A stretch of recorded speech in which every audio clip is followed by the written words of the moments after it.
Alright guys, so today we're going to review over linear equations. We're going to talk about slope-intercept form, standard form, and how to convert from standard form to slope-intercept form. Alright, so we're going to get started with our slope-intercept form. So this is just the form that we're most used to seeing equations in, which is y equals mx plus b. Alright, and here our m stands for slope, which tells us how our line changes. This can also be called our gradient. They both mean the same thing.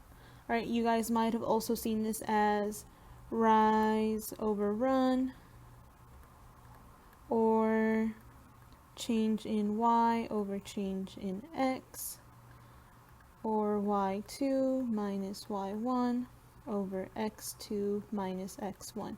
These all represent the same thing, and that is our slope. Alright, next we have our b, and this is our y-intercept,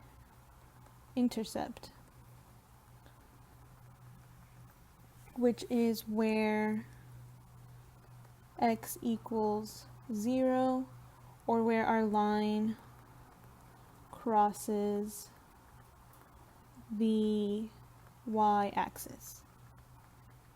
Alright, so those are the elements that make up a slope-intercept form equation.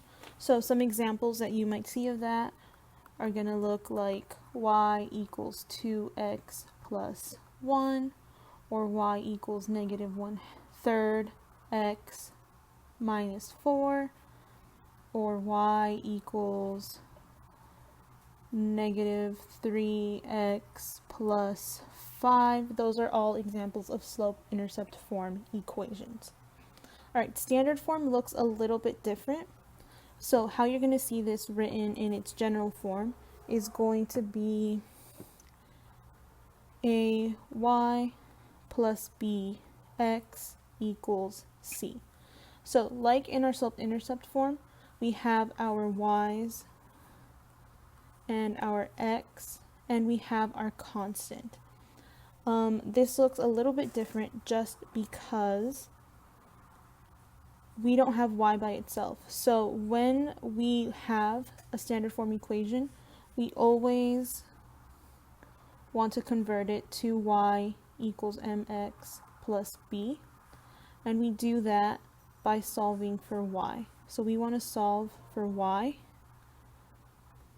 So solve for or isolate y, and that is how we're going to get into our slope-intercept form and how we can get what our slope is or what our y-intercept is.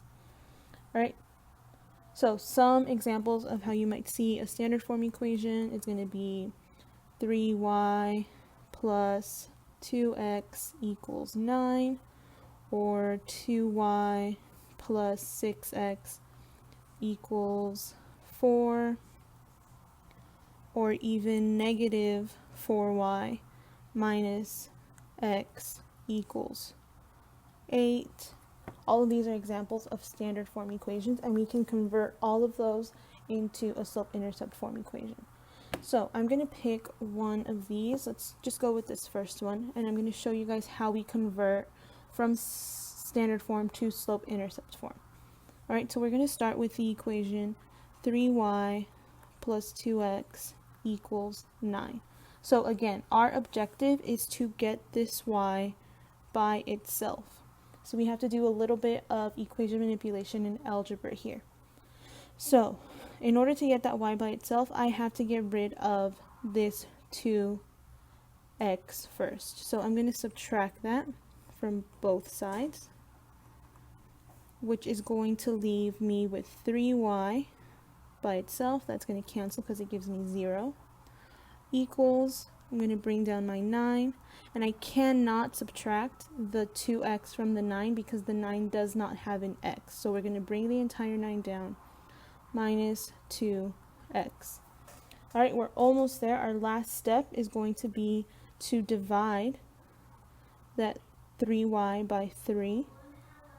So we can get y by itself.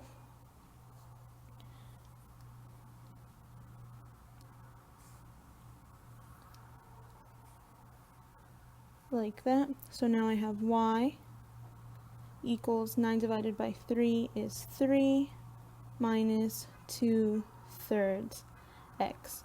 So we almost have it as y equals mx plus b.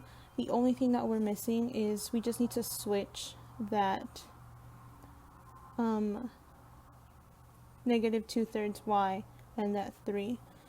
You can leave it like this. We're just going to change it so that it looks exactly how we see y equals mx plus b. Plus 3 because the 3 is positive, and that would be my final answer. Alright, we're going to do one more example. This one's going to look a little bit different, but it's still going to be in standard form. So here I'm going to go, let's go 2y minus 6 equals, let's say, 5x. Alright, so now if we compare these two equations, instead of having both my x and my y on the left side, now I have my y and my constant on the left side, and my x on the right side. We're going to do the same thing. We still want to get that y by itself.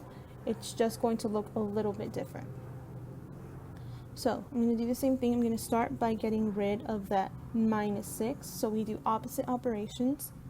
I'm going to add 6 to both sides. Negative 6 plus 6 gives me 0, so that's gone. Now I have 2y equals 5x plus 6. Last step is going to be to divide by 2 to get y by itself. And what I do to one side of my equation, I have to do to the other. So y equals 5/2 x plus 3. And that would be my final answer. So if we look at this, I can now pull out that my slope is 5/2 and my y-intercept is 3. We can do the same thing for our first example. My slope is negative 2/3 because it is my m and it's always attached to the x, and my y-intercept is also 3.